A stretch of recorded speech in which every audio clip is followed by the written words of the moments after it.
Hi, folks, and welcome to Film Optus, where we talk about all things film with a healthy dose of optimism. I'm your co-host, Seth Boyd. And I am Megan Tierney. Today, folks, we are bringing a film to the table that I had seen, Seth had not. What a rarity for this.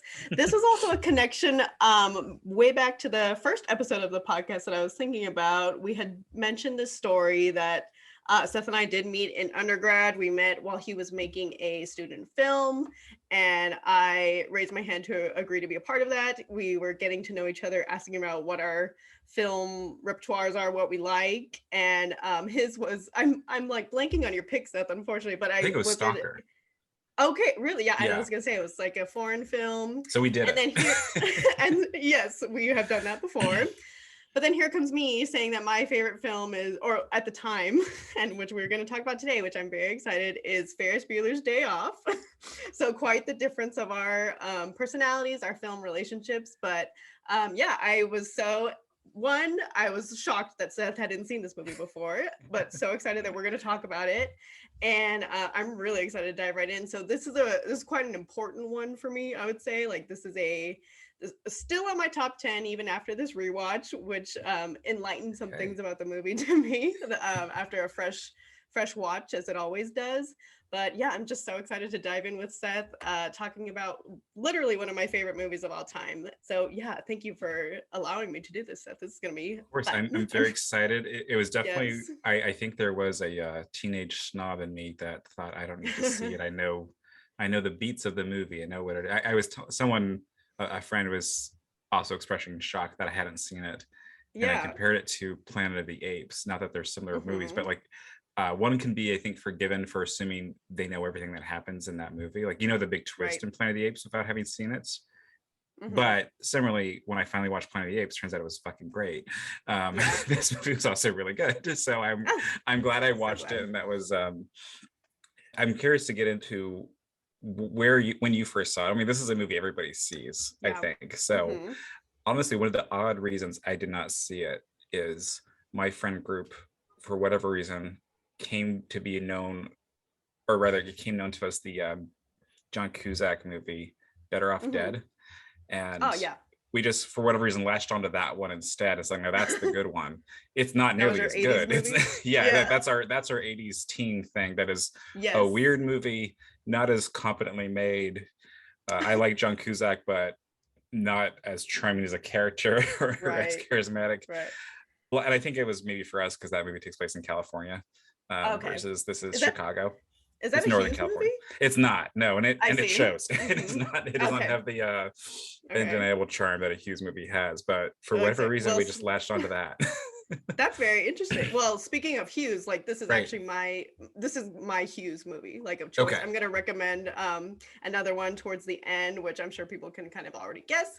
But this is my it edges Ferris Bueller edges it out at the top for me as a Hughes movie. And I wanted to kind of ask about your experience with Hughes, Seth, like going into this. I Sure. was kind of like you. I had seen, I mean, I've seen Weird Science. I've seen all the big, like his bigger ones actually. Right. Pretty in Pink, like we did all that, but this one just came, this one, and well, I'm gonna have to just spoil it because I'm gonna be talking about The Breakfast Club as my Okay. recommendation. You know, this But let's just both spoil it at the beginning. I'll do mine in a second as well. okay.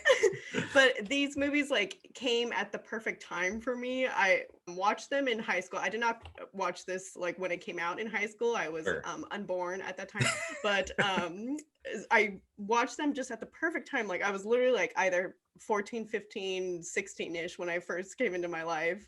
And I think Bueller actually came first, and then angsty teen me just liked to latch on to Breakfast Club because I was like, this is amazing. Like this is exactly what I have been feeling so long. But yeah, what was your like experience with Hughes, if you don't mind me asking? Yeah, so oddly, like I mean, Hughes, and I had to do more research. I mean, I was familiar with him, and I think he's maybe oddly comparable to Spielberg, as that he's like a household name that like Mm, is an yeah. interesting study in auteur theory, because he didn't direct nearly as many movies as I thought he did.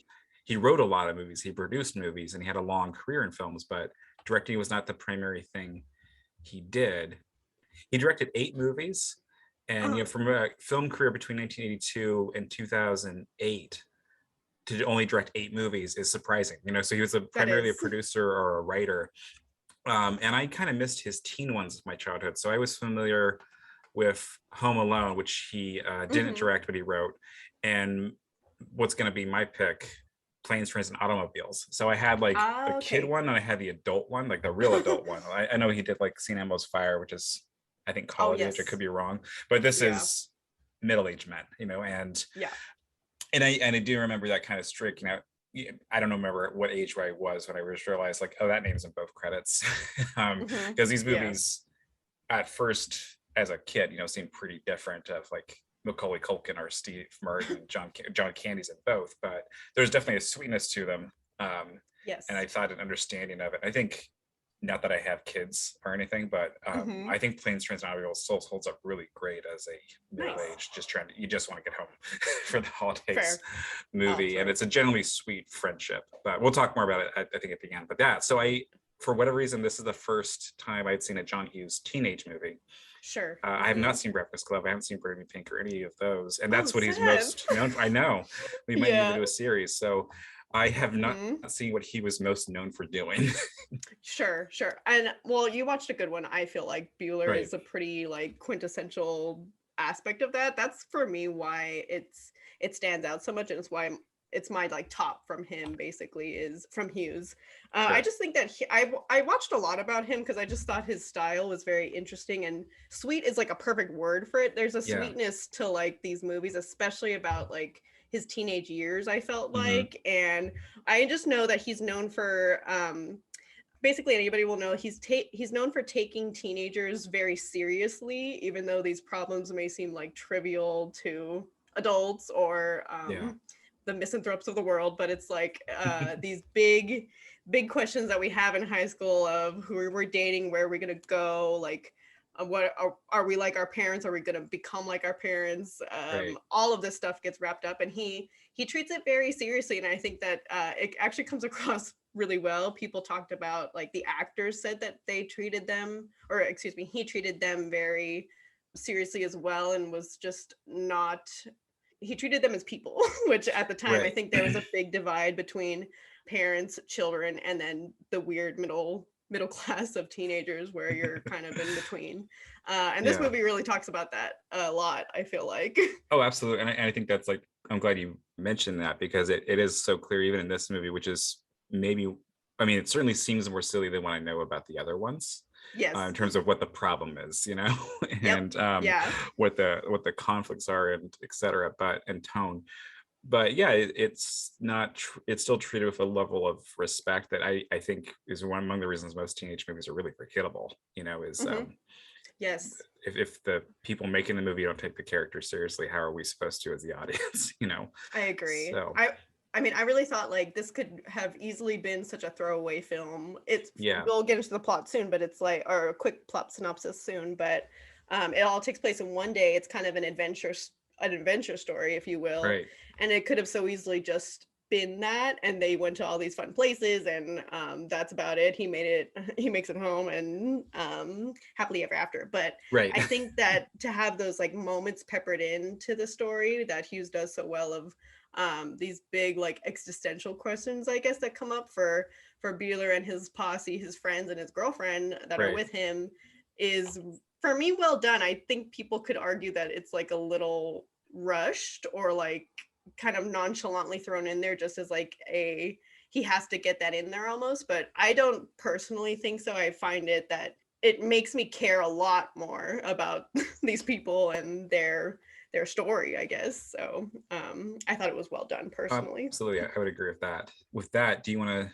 I mean, even I knew the plot of this movie before Yeah. going to it. I think it's a pretty known plot. I know I was surprised when I found out you hadn't seen The Lighthouse, but you're definitely more forgiven because like this movie's been out the entire time we've been alive, and I hadn't seen it, so I had a lot more time to Sure. watch Ferris Bueller's Day Off. But Mm. Meg, would you mind doing a rough general synopsis? Sure.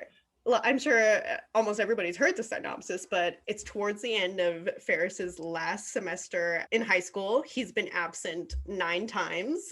I either this is his ninth or maybe his 10th. No, I think it's his 10th time I think it's being his 10th. Yeah. yes, that mathematically computes. Yeah. It's his 10th time being absent in a semester, and he's got to make it last. So he goes on quite the adventure to have the perfect day off, if you will. And that's Yep. the best DVD synopsis I could give you. And I'm sure that everybody kind of knows that, but Right. that's basically literally it. It all takes place in one day, like one working day, even. I think like 8 to 6 is the timeline of it. So we're watching this kid and his friends go through quite the epic adventure in like suburbia Chicago, but also the city as well, which Yeah. Hughes is from Chicago. So that's his love letter to a city, I guess. I'm Yeah, sure in which some I'm not way. gonna lie, is one of the reasons I was renewed interest in seeing this is like, oh, I actually saw the Seurat painting, Oh and yeah, yeah, I when I know. told local, when I told friends I went to the art institute in Chicago, I was like, did you do the Ferris thing? Was most people's reaction. Did you say what is that? I actually thankfully knew what it was through context clues, but yeah, you do kind of have the canon reaction to seeing that painting in person, even though there's dozens of other people having the reaction with you. It's a That's very good. impressive painting. Wow. Oh, that's cool. Yeah. That's cool. Yeah, I think my like cousin saw the picture or like one painting from it. And I was like, damn, like Yeah. that's so cool. Great museum scene also, which Yes. we can talk about. But that's basically it. I mean, that's the all we really need to know. Yeah, that's And really it. Is and I think in addition, just like there's a hell-bent principal that's right. who's trying to track him down. And we're gonna do a quick disclaimer here, folks. The actor who plays the principal is Jeffrey Jones. We're not going to talk too much about his performance or him because he's a registered sex offender. So please indulge us while we talk about a good movie he happens to be in. He's not exactly the glue that holds this thing together. Exactly. When And Seth told me that, I didn't know that, but also it's kind of perfect because one, he's absolutely obliterated in this movie as yes, just the asshole that he is, and yes, also he exists to literally serve as like the court jester or clown of this movie. So yes, that's absolutely. basically all you need to know about him. It's oddly satisfying watching this movie knowing that about him.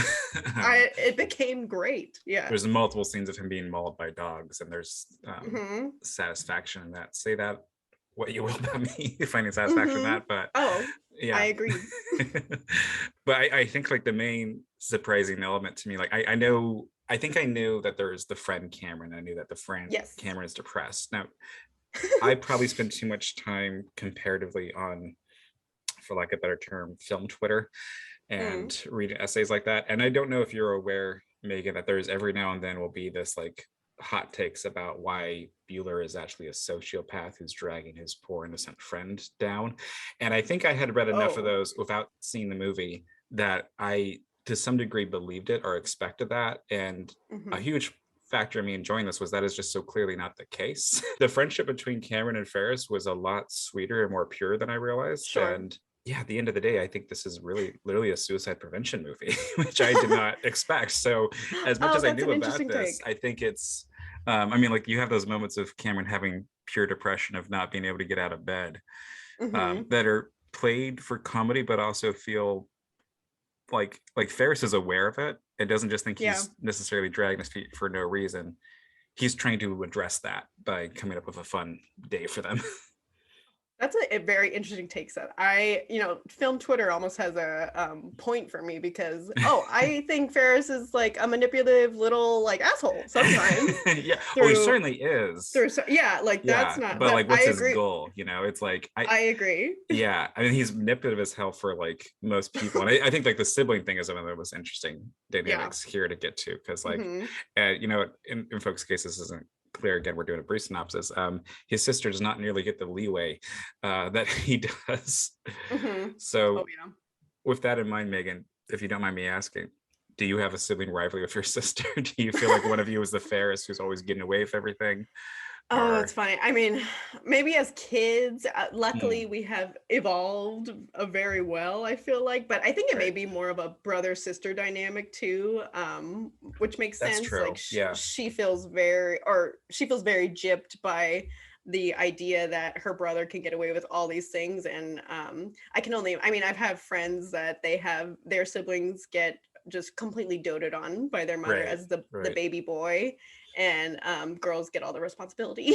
So I don't know that dynamic in my sisterhood. I only have one sister, so Right. and we've luckily grown out of that if it has happened. So happy about that. But Right. so I was also able to watch this movie with fresh eyes with my partner, and he mentioned that like that was a good aspect of it for him, because it's like that's a big family issue, and like dynamic is the one sibling that feels like they get everything they want, and the the jealous sibling basically stereotype it. And I thought it Right. was well done here. Yeah, And I Jennifer think Grey, you're by right. the way, Yeah, Jeff is is the great. Is sister. great in this. She's great. And Hmm.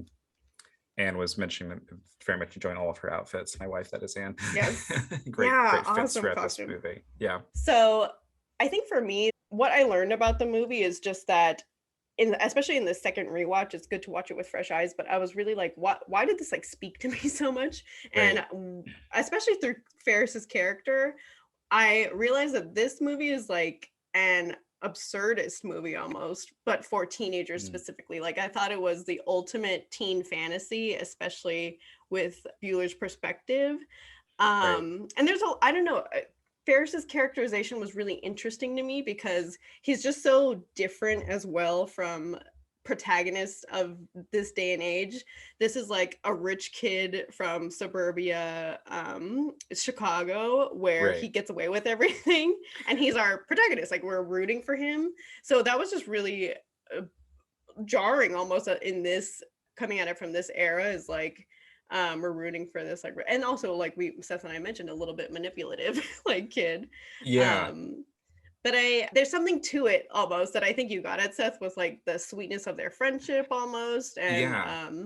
there's something that works there for me, but it was I mean, interesting. you're I don't know. absolutely right. And I think that goes back to like why I didn't know if I wanted to watch it, if I would like it. Is like I in Yeah, general, I'm not too excited to see a rich kid be a rich kid, you know. exactly. And Hmm. you know, Megan, you and I went to a school with a lot of rich kids. We went to a private school. Oh, We are absolutely. not rich kids, but we met quite a few. So there might Hmm. be that layer of it. Yeah. And yeah, they're driving like the Ferrari they drive, which is, you know, Yes. essentially stolen from Cameron's dad, is like Exactly. one of the most expensive cars in the world still, apparently. um Wow. like they weren't joking about how many ever were made. It was like 100 or something. So like this is a Yeah. ultra rare car, and it's kind of crazy that this car is in the movie, Yeah. beyond just like Hmm. a Ferrari. But Wow. yeah, these are definitely richer kids. So there's a lot of things kind of stacked up before we watch it that I was like, and I think a thing that I do not enjoy is any trying to pull a fast one on a waiter type of scene, or any wait staff thing. Even though That's it's fair. the actor who's doing the snotty waiter is doing such an egregious snotty waiter that it's kind of satisfying. But Sure. inherently, Sure. it's like, you know, usually the waiter is not the asshole at a rich restaurant. Yes. You know, it's Oh, usually the yes. patron. So but yeah, despite all these scenes, it still really worked for me. And I think partially it's like I said, this is largely trying to cheer up his friend, Yeah. is the end goal. And they talk about that a lot, about like he's kind of worried about his friend just having Cameron, that is, who's played by the great Alan Ruck, who's fantastic in Yes. Succession. I don't know why we haven't mentioned this before. Matthew Broderick's the lead, in case Oh, you didn't yes. know that. And Mia Sarah, please correct me, but who plays Mm, Sloane, the girlfriend, she's great in this. But I'm not too yeah. familiar with her work outside of this. Me But either. Broderick is charming, you know, and I think Yes. like part of it is like the main person he is outwitting the whole day is the principal. Right. And Right. beyond the principal just being a buffoon, I think it was just it just still works for me as this embodiment of really dumb bureaucracy. Of Hmm. he Yeah. is about to graduate, he's doing well enough, and obviously he's missed a lot of days already, but like his life is not going to be ruined by missing this day. You know, this is a pretty Right. small thing. And for Hmm. the principal is so hell-bent on trying to take him down to make him as an example, it's like, for what? You know, Hmm. who benefits from that? So Yeah. I That's think a, I those mean, it's stakes a, still feel real, you know. certainly, it's a, that's certainly the biggest divide in this, is like teacher versus student kind of thing. And I mean, Right. almost nearly all of the adults too, his parents are kind of buffoons. I don't know how they like Yes. made it to where they are almost. And then just teachers at the school are very, very like stereotyped teachers, and Right. just bumbling kind of fools kind of thing. There's not too many of them also. Yeah, you really Well, got like actually, three staff, yeah, right? yeah. The like secretary woman's great with always having Yeah, pencils in her hair. yeah, Enjoyed that's that. great. Yeah. Just teachers that drone on forever. Yeah, So Ben Stein. very, very like anti-school propaganda going on here, I Yeah. guess. But I agree with you, Seth. Like, I think that everything is tinged with like optimism in this, as Hmm. opposed to it being too egregious. I mean, it does feel very like 1980s America at the Yeah. time. Is a good way to put it, I guess. But I don't know. There's something about it that does work for me, and I think that charming is a great word for it. Actually, Right. I agree that this movie taught me a lot about like both like in life almost and in like the way I want to eventually create movies is the value of charm, and Right. like you can get away with quite a bit with persona and character, I guess. Yeah. So that's what took it away from me, is, or was a big takeaway for me, is Ferris's characterization. And like I think the idea of creating magic, as like silly as that is what Yeah. kind of happens in this movie, and I think it's kind of done. No, I I think don't you're know. right. I mean, it's odd. Like one of the first things that popped up to me in watching it was like Ferris is kind of Bugs Bunny. He's like, especially like, I mean, his A ability cartoon. to, right? Yeah, but he Yeah. is kind of a cartoon that, like, especially in these early scenes where he's still waiting for Cameron, like it'll flash to him and he's by the pool decked out in like Tommy Bahama gear with a coconut Yes. cocktail. Like, where'd that come from? Then next he's playing clarinet, he's got like a fedora on and everything. So which is kind of funny to think about him actually just going and getting all this stuff together Yeah. just for What a the few hell? seconds of being that bored. I mean, Yeah. and but his ability to not get caught and kind of just magically will himself into having this day, Yes. and to get Yeah. everything done. And oddly though, like so much of the movie is, or I shouldn't say so much, but a significant portion is him doing these fourth wall breaking That's right. monologues, which play by How'd you feel Shakespeare about that? soliloquy roles. I kind of like them actually. I think Sure. they worked for Yeah. me. They're played straight in that like there's never like a "who are you talking to" type of comment or something. And Yeah. they usually Yeah. involve important plot information, you know. Right. Right. But yeah, did you not care for them, or what did you think? I did. I mean, I think it was the first movie that used it so aggressively, I guess, or Yeah. it's used a lot. Like it's Right. used at least like 5 times at the very least. You know, like it's used Yeah. quite a bit, and I did like it. It's certainly stylized, Hmm. and they did a portion where there was writing on the screen, I think, which unfortunately like gave it away to me. It just didn't age that well. I feel like if they were to Yeah. do that a little more like Wes Anderson style on an Right. actual piece of paper, I think that would have just like aged so much better. But anyways, I Yeah. digress. But no, the style of it worked for me. It didn't feel annoying, in other words, surprisingly, because that's kind of the point of breaking the fourth wall, is, or not to be annoying, but to jar the audience a little bit, Right. and it made it actually more engaging, I feel like, Yeah. for me. I'm glad you mentioned the like plot holes a little bit, or just the absurdity of this Yeah. movie, which I kind of want to get into as well. Absolutely. Let's get into Because it. for me, in the second viewing, I think like maybe like watching it as a wide-eyed teenager, I was just a little more like able to take that in and just be like, sure, whatever. But Right. wow, there are a lot of things that this movie requires of you, I guess. And I think that I was just like shocked by how much it required you to really, really like suspend your disbelief. I think Yeah. it's doing a lot of like heavy lifting in that regard.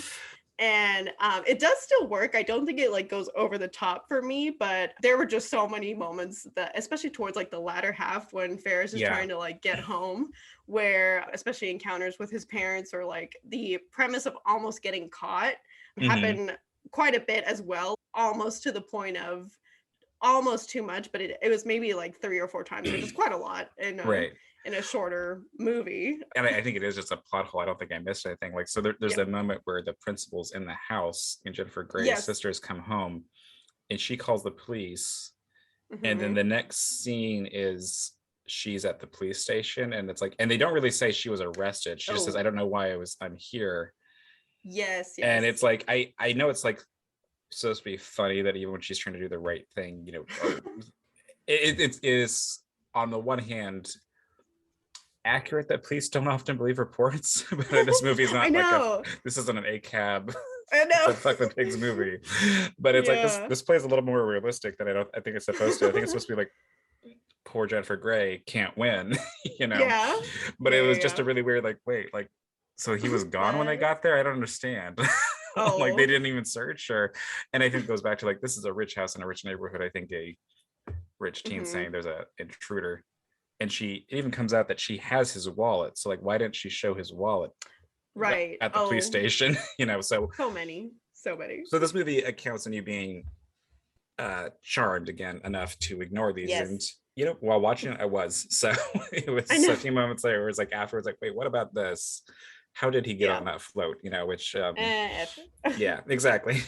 You're very much along for the ride. Yes. Yeah. Yeah. That I love that you mentioned Bugs Bunny now. I can't get it out of my head because Right. it feels very like cartoonish, the whole thing, but it's Yeah. fully live action. There's no like even This cutaways to isn't cartoons or a anything like that. Roger Rabbit thing. So Exactly. Yeah. That's what I like took away from it too, is like it felt so, again, absurd. It's like I mean, nowadays we have things like Sorry to Bother You, which I was right. thinking of, that go into like fantasy elements that I think people are playing with a little more now. But this one was interesting to me because it's so it's steeped in reality very much, but it's really playing with like conventions of reality, I guess, because you could sort of theoretically think that all these things happen to him. He goes to a Right. baseball game, like gets the winning ball, all these wins basically, Right. which can like, you can theorize that they happen. So it's not into fantasy absurdism as it is like just a truly perfect like teenager's dream day kind of Right. thing, which And is it's so, why I think it's fun. and it's so clearly Ferris's dream day is like, I'm gonna go to the baseball That's game with right. my best friend and my girlfriend, because I don't know if you've been third wheeling for a long time with a Oh, partner, but it's not the best, like, for that person. oh Like that's, man. which again, it gets kind of weird. Like, I'm here to trip my best friend. We gotta go get my girlfriend and make him call the principal and pretend he's her dad, because that'd be fun for his depressive state right now. So, Or just um, being thrown along into maybe things that you don't want to do with your friends or something. right, yeah, So many times, or especially when it's like challenging to authority or you're the potential of getting in trouble. right. Damn, that's quite a part of it. And I think with us being millennials, there was a, again, go back to the rich thing, there was a little bit of a thing to get over with like, there was quite a long time where I didn't know if I was going to go to college. I didn't think I could afford it. And I didn't Hmm. go to college till I was in my 20s. There is never a doubt in these kids' minds that they're going to college. As much as they're fucking around here, they are going to go get a good job after they go to probably an Ivy Oh League yeah, university. And yeah, that's, to some degree, an 80s movie. I think in some sure. degree just rich. And but yeah, another like little hurdle to get over, I think, for Oh, enjoyment. oh, absolutely. I do like I think Cameron and the girlfriend are very necessary. I keep calling her the girlfriend. Sloane is Sloan, very yeah. necessary. They're very necessary to foils to Ferris because Right. they're the ones actually talking about like him and are just like, why does everything work out for him? Like I Right. don't feel like that at all. Or I think we're like giving it a lot more almost credit now than it even Right. like thought of. But it's almost like they could be critiquing that commentary that Ferris is as well, and they're just like, well, Right. that doesn't happen, or like that's Yeah. just not the way it is. Have you ever And I known like anybody like that, Megan, who just for whatever reason among your group just seems like this untouchable person? the ferret. I mean, I don't really know. That's a good question. I think now, I don't know I if think I've ever encountered a person like that. But have I you? well, I had a friend who like when I was even younger, maybe like middle school, I thought like, man, this guy can get away with anything. Yeah. And they're doing fine, but they didn't get away with anything. You know, they're in legal trouble now and they're not doing great. Yes. And like then like their actual relationship with their parents was not as good as I thought it was. Yeah. But you know, they were Mhm. kind of that to me, of like always doing elaborate, crazy things, getting us in trouble when we would get out Yeah. of it. He would talk our way out of it. And I'm just wondering if there was, for John Hughes, if he had like anybody in mind, if he thought he encountered somebody like this. I don't know if there's like a lot of, I know. if everyone encounters somebody they think is like this, not to this degree. Right. I really almost wonder if he like this is his, because it is set in his like hometown and stuff, and I always Right. assume like this is just his fantasies living out Right. in one like hour 30 movie. Yeah. Which This very is the well maybe. perfect I don't day. know. Yeah. Yeah. Like Yeah. going to that restaurant, catching the ball at Wrigley Field, Mhm. the Cubs win, Mhm. and you're driving a Ferrari. Exactly. Yeah. Cars. Mercedes, Mm. everything, Yep. Ferraris. In talking about Ferris's characterization, the biggest takeaway that I have from it is just like I was surprised how much it did work for me. But again, this Yeah. almost feels like a parody. It Mm. could be taken to that level. Right. But he is the sole thing that actually like makes it work, I feel like, in this movie almost. So that is an interesting aspect of it for me. Do you think a lot of it is Matthew Broderick's performance? Yeah, like I think he was a great choice, actually, like certainly. Right. And oh, okay, so there is another part that I Great. certainly want to talk about. I think the movie, why I clung on to this movie as well, is that a lot of these things are shot on location. Obviously, no CGI, I don't think at this time. This is 86. Not that it like wouldn't have it, but it's just that's why I like the like fantastical element of it, because or absurd element that I keep alluding to is that it's Mhm. all done within the context of like real life and what could be done practically, I guess, which is my bread and butter. I really tend to favor practical like Right. elements over CGI when possible and as much as possible. And this movie is majority shot practically and also like shot on location. And they have great scenes of Chicago in this. We talked about like a couple of them, but you go to a baseball game, that's all practical, an art museum that they give like real a heed to, I guess, in the movie. Like it Mm. gets maybe a 2 minute, 1 or 2 minute stint in this whole movie with like a little music montage. It's really beautiful and like kind of a quiet pause in all this like commotion Yeah, almost. it is. No, you're right. That was an Um, oddly reflective moment. so I don't know. I think that for me that adds to it as well. And when I saw it, I was like, I love the stringing together of all of these places because it really expands the place and space for me, and it's done so well. I checked the budget on it, and it was like 5 million, I Oh, think. wow. That's Yeah, which I was shocked by, obviously. But yeah, I just think that's so cool. Like I really felt for it, and I appreciated the sense of place that it gave me. It gave you like suburbia really well and the city really well, like all of that. No, that's a really great point. And I guess maybe Matthew Broderick became very famous after this. So I'm just thinking I like who think would have been the so. biggest, even though like, there's names we recognize, like I am blanking on where that Dirty Dancing came out before now, but I guess I you know. have comparatively less stars at the time in this Hmm. movie. So that was probably a factor, is just the salaries, Yes. but that's a lot less Yeah. than I expected this movie to cost. I think that's right. I hope I'm not misquoting that, but I think We'll have so. to double check it real quick. but, Sure. Please. But yeah, yeah, you're I mean, right. I was. Yeah, Oh, and this is another fun thing about that. So this cost 5 million, it made 70, yes, and that's what I saw. 70 million is a huge profit, especially if you only spent 5 to make it. Exactly. And That's what I thought. to beat this horse again, folks, that's some of the reasons we love indie movies, is you can make something as Hmm. creative and wild as this, even though this isn't like, this is an A24 movie. This isn't comparatively as deep as some other movies. This is still a really fucking fun movie. Yeah. It was Yeah. didn't have to make over $100 million to be considered profitable. Hmm. So that's great. But That's yeah, the great. on location stuff is really cool. I think like an odd element plot wise is, so when they get to Chicago, they they drop the car off pretty quickly at a garage.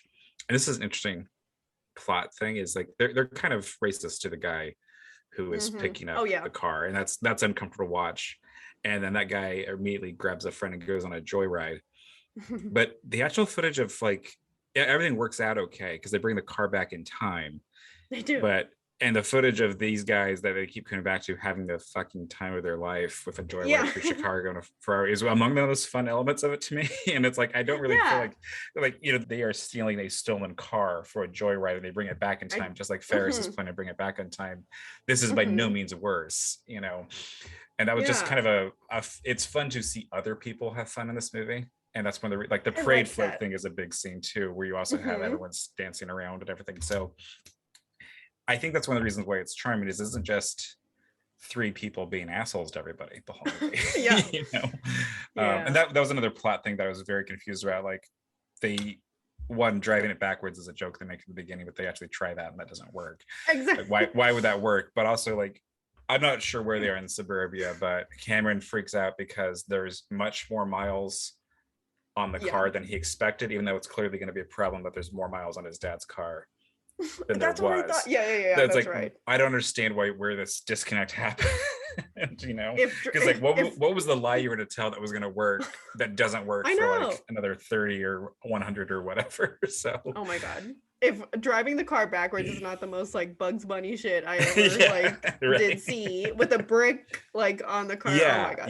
I and was like, why didn't they up. go in and like change the number of their idiots? And my understanding is it's not that hard to do. I could be wrong, but yeah, I would assume it would I think work as opposed to what they tried. I thought I've seen it before, like using a drill or something to but anyways, I think that works, right? This is yeah, not car talk, so folks correct us. yeah, please. We're not motorheads over here, by any means. That's so funny. They really are pretty idiotic, and I think a little struck by how much that happens. But I think it's like there's also just this like goofiness element that is played throughout the whole thing, kind of from everybody. And Cameron's reaction is goofy and funny enough that it works in the moment, you know, when you're watching it. And this is odd, Megan. As we're talking about it, I'm getting frustrated with Ferris's character, but I was very charmed while watching the movie. So it's a really weird thing. Like on paper, it's like, fuck this guy. But when you're watching it, it's fun. Yeah. Well, it's just crazy to see everything work. I think it's like, that's what the movie does really well for me, is just like, I was pretty amazed by everything works, and it's quite hard to choreograph all of that in a story like plot line, so they almost did it like as best as they could. I think I don't know how to critique it in that regard too. It's just like I don't know what I would have come up with, so I think I'm impressed by that feat of the movie, as well as just like how many things had to go right. And sure, there were some little like throwaway things that just to make it home, basically, that he had to get through, that I was just like, oh my god, okay, but it still really works. I don't know, it does. I'm still very charmed by it. This is a very nitpicky thing, but because it was such an ordeal to get to this restaurant, I wanted to see the food.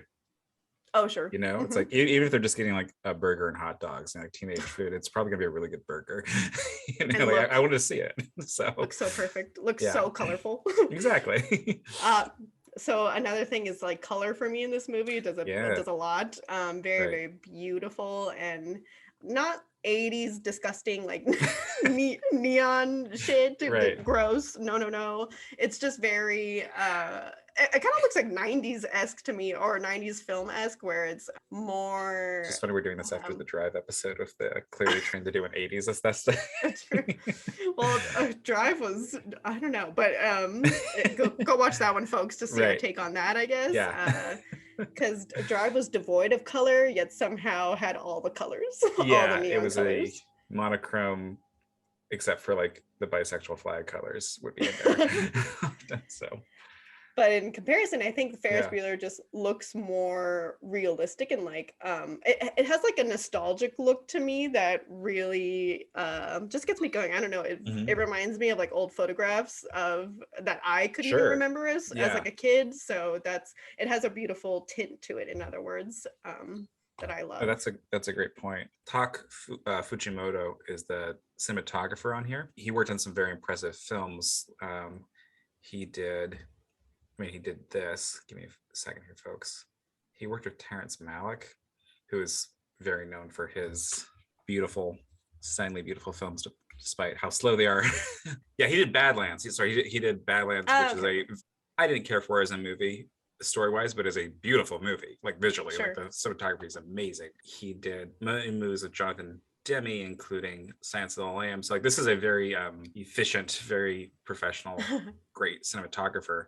Wow, yeah, it looks it. Exactly, who is, I think, largely responsible for how good this movie looks. Because again, going back to the budget, and I think about this movie looks a lot better than it needs to for a teen comedy, you know? Exactly. I'm so impressed by the scale of some of these things, especially after learning the budget of this film as $5 million, because that parade scene is huge. Yeah, it And is. obviously like practical, it's there. Right. So I'm like, how did that negotiation go? Did he just like just to film it? I'm sure he sauntered onto a real parade almost and said, hey, we're making a movie, do you want to be in it? And this kid's gonna get on the float. Yeah, you have to wonder, because I know, like, among the reasons we films keep getting shot in the same places, and we don't see films in places like Chicago as much as we would like, is there's a lot of tax credits, or at least like infrastructure involved to shoot in places like New York and LA and like Vancouver, and especially, and other Canadian cities, make it very easy to shoot there legally. And so I'm kind of curious if there was just like, hey, I'm from here, a local hero type of thing, or what. And for anyone who's going to correct us, I know he's from Lansing, Michigan, but he did live most of his life in Chicago. He calls that home. Okay. So before anybody comes at us, this is stuff that matters now that I live in the Midwest. So, so yeah, it was a great looking movie. You're absolutely right. And I think another fun element of it, to me, it kind of reminded me of the Edgar Wright movie, in that there were so many jokes that were in the frame. Like the camera was often part of the joke, you know, and there was like film elements that were the joke. And I, not to just single out anybody, but so many of the Jet of Toe movies that he's produced are just kind of, the jokes are just improvised jokes, which can be really funny, but like the jokes are almost entirely dialogue based, and that's fine, but that's not as fun as if you're watching a movie. You want to move the camera, you want movie elements to be part of the jokes, to be in on the humor and to be expressing it. And this movie does that really well, and many occasions that to me feels more like a movie than just a sketch or whatever.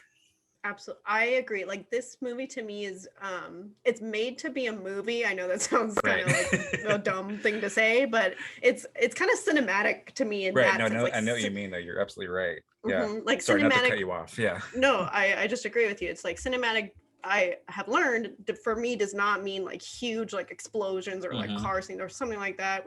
This, I don't think this has car scenes, but it's you know, it's like the cinematic relates to me to camera work almost, like certainly a huge part of it. So this movie taught me that lesson as well, like because I knew that I really felt it like this, especially I wanted to say like also in comparison to my rec, which is The Breakfast Club. I think the reason that this kind of like edged it out for me is that The Breakfast Club can be a play, like, and a lot of people have said that it's a talking movie. They talk for like an hour 30, and I think it's fantastic still. And only like maybe one or two scenes in that can warrant like needing to be on film. This whole movie warrants needing to be on film. Like it was made for like being on film, I feel like. So that's why it edged it out for me. Yeah, it goes back to like our rope episode. Like that was a play, but like the camera is such a part of that movie, and the camera is often showing like, you know, angles that you could not see on stage, and it's a huge part of the storytelling of that movie. So absolutely. Yeah, I really agree. That's one of the fun. It just makes it makes every movie better. And if it's a comedy, it makes a comedy funnier, you know, even if it's just like a push in on Cameron or a push in and a zoom out as he's screaming, and then where later he's still screaming. Like, yeah, exactly. That was great. Like the reverse shot of him and the person in the painting. I think it's the girl, and then back and forth. Like that's great. That's a fun editing cinematography thing that was funny, but also kind of got to me emotionally, I'll confess. Yeah, you know? exactly. Music's pretty good in that scene too. It is, to play with it. I just think that, it's like, it taught me that the camera's a tool to use in your like filmmaking tool belt, and it does perpetuate the story a lot more than we may even think. Can we quickly talk about Cameron's character? Yes, absolutely. I know we're jumping around a lot. I know, but I'm gonna jump back even further after this. Oh, please. Well, just quickly, poor little Cameron. I really feel for Cameron. He did it really well. Also, this actor. I think that's basically all I have to say about Cameron. I don't know if there's much more. I think we should talk about, you know, there's a moment where Ferris, again, with one of his, like these fourth wall breaks played by Shakespearean soliloquy roles where no one else knows that this is happening, even though they're right behind him. And he's addressing the audience. He kind of gives this worst case scenario that he has in his head for Cameron is he's going to marry the first person he sleeps with and then be miserable because he'll never respect him. It really like spirals really fast. But it really sounds like, you know, I don't know if Ferris is wrong, actually. This is kind of like, this is a man who's never stood up for himself. and is learning how to.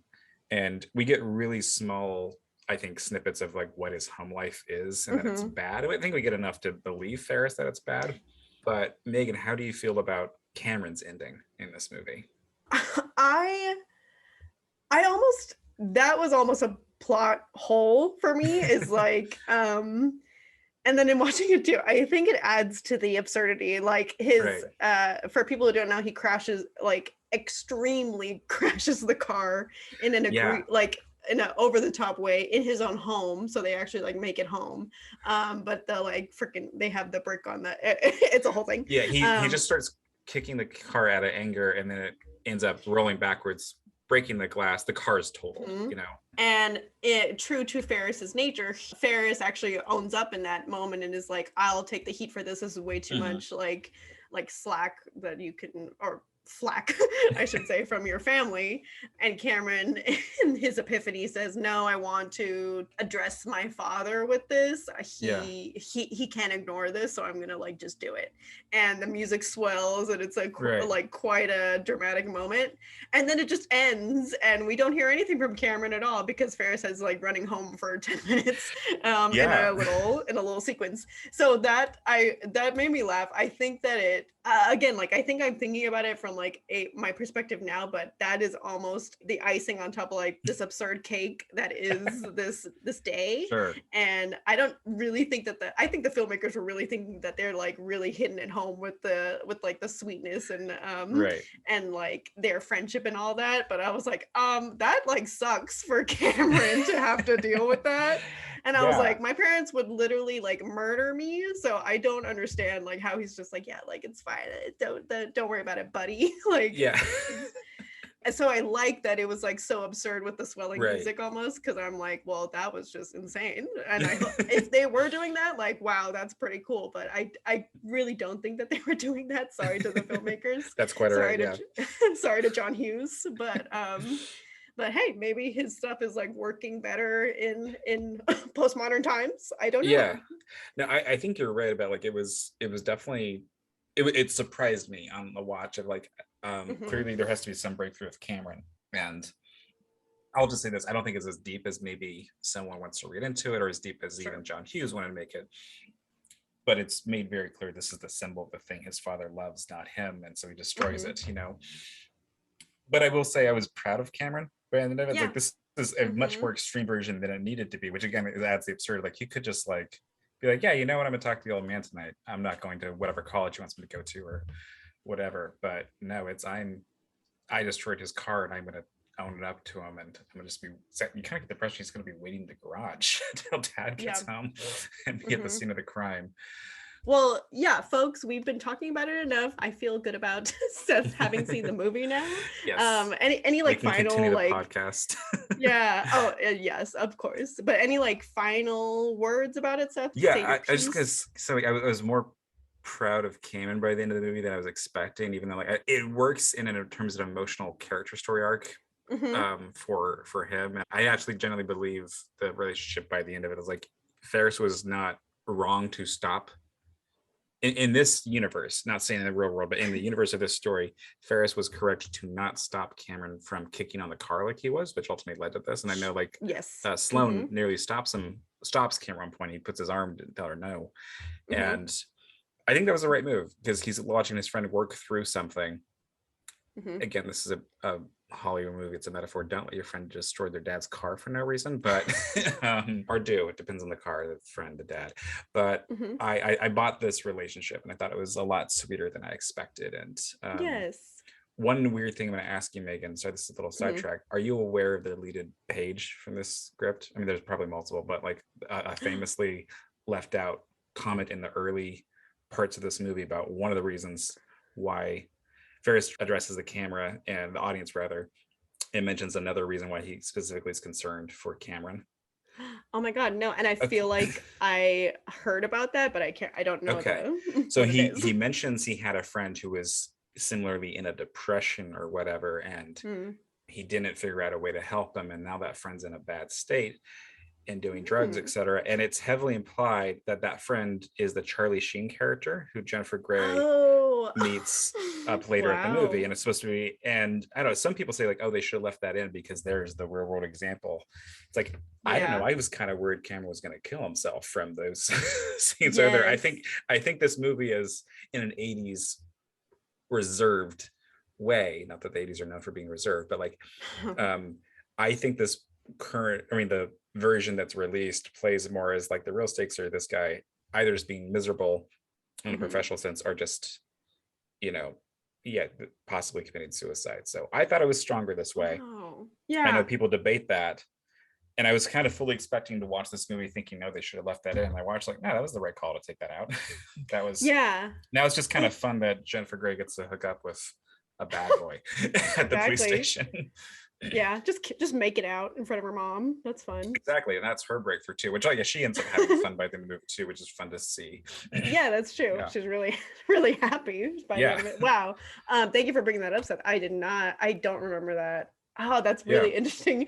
I kind of agree with you. I think I feel like it would have taken a different tinge to the movie. And to me, it's just so like particular and like tonally the same throughout this whole thing. Right. That's really interesting. I don't know. I think that it would become an almost different movie for me because I'm talking so much about like this is an absurd like quoto fantasy almost like a teenage movie, and like to deepen it like that I think would change the stakes for me a little bit. But I agree. If you have a real world analogous thing for, obviously it's intense, but it's not. I think that's like my reading. That's other people's readings. That's not explicitly stated in the way that it would have been if it's like, here's the drug addict he could have been.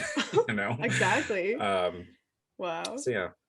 Okay, I think you're right then, Megan. We can move on to our previously stated recommendations. Just dive a little bit deeper into, for you, Breakfast Club, right? That's right. Yeah, no surprise here, folks. I don't really know also like how popular, unfortunately, like Breakfast Club was at the time of its release or anything like that. I know it must have been like a low budget film. It's shot in one place. I thought it was a hit, but I could be wrong. I think it was his first movie. Yeah.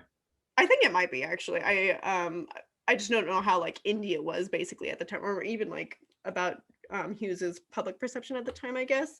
But if you liked the friendship elements in this movie that and like more personal elements that for me got peppered into Ferris Bueller, Breakfast Club is a great deep dive into like all of that, and it's like that is the plot line of the whole movie. So if like that sounds like more up your alley, I'd highly recommend it. Character driven movie, obviously. It's about stereotypes, and 5 stereotypes at that, which are prevalent, I feel like, in any high school almost. And my high school had a weird like we regressed for some reason in like the mid 2010s, and I felt like it was just very, very, very stereotypically driven for some reason, or just like click driven. So I saw this also in high school, and like I said it previously, like I was just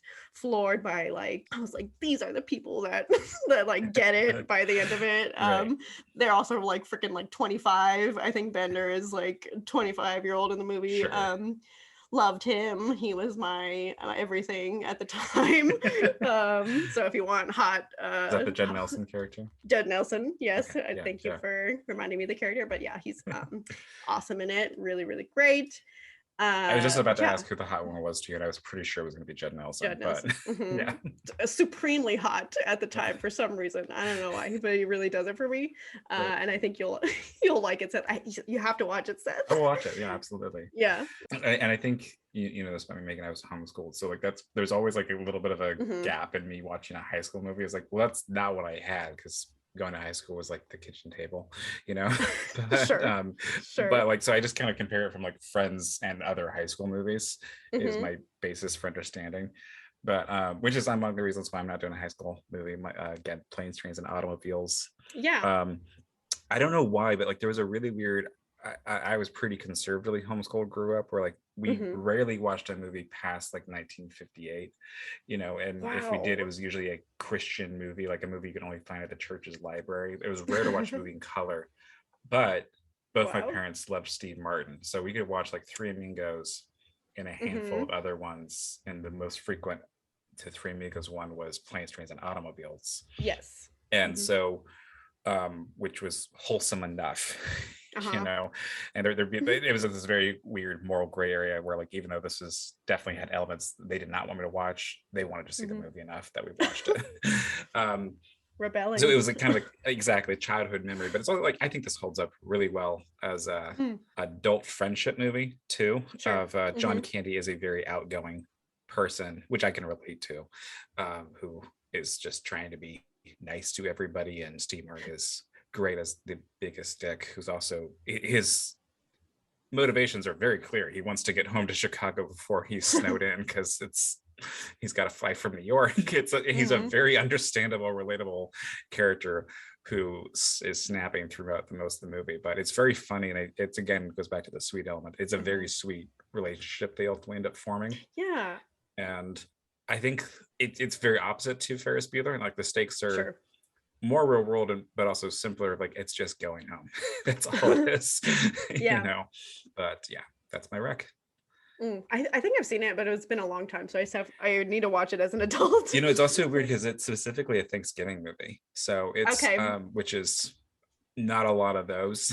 I think it is. I could be wrong, but I think he's trying to get Wow. home in time for Thanksgiving, which again I'm hard pressed, other than like Charlie Brown Thanksgiving or whatever. I don't think there's a whole lot of Thanksgiving canon movies. This is your So best Thanksgiving movie recommendation, in other exactly. words. Yeah. Oh, well, Yes. you know what, I in talking about it with you, Seth, too, I think that it's just so interesting to me that characterization in these movies, Mhm. Hughes has a pretty good way of creating this very specific like atmosphere around friendships that Right. is maybe not talked about, and including like Ferris's and Cameron's friendship. It was very like touchy feely, like talking about their feelings specifically, which Yeah, that's a good point. Yeah. is a kind of it's a feat, I guess, and is Right. maybe have been taboo at the time. I think it was, and so he kind of championed that pretty well, especially in like young people. So I think these are movies like to champion the youth, if you will. Right. And but thank you for indulging me, Seth. I Of course, really this is great. appreciate I'm really glad talking we about did it. this. Yeah, Yeah. not to get too like cheesy with it, but this is certainly like my movie that made me a film optimist, because I like it, I think that it's so optimistic in like in itself, in its being. So when I saw it, I was just like, that I want to make movies like because of this movie. So That's fantastic. so glad we got to talk about it. I am too. I'm so glad we got to do this deep dive. This is Yeah. a great movie that I'm glad I finally watched, but also a great portal into Megan that I'm happy Oh, to have thanks. peeked into. So Sure. yeah. It's a part of there. It's in Right. there somehow. Can't get out, unfortunately. And now the Bugs Bunny aspect, I You're will not welcome. I will not be able Or to get sorry. over that. No, it's great. But yeah, well, thank you, Seth. I appreciate this talk. Yeah, absolutely. Well, folks, thank you for listening. That's going to do it for this week. But you can Mhm. find us on Twitter, on Instagram, and you can email us at filmoptimist@gmail.com. Tell us your favorite Hughes movie, folks. I Yeah, love talking absolutely. about it. Yes. So yeah, let us know. And folks, we've already done it. We've taken suggestions. We'll do it again. So get at We will us. take it. Yeah. Yes. Just tell us what you'd like. Take care.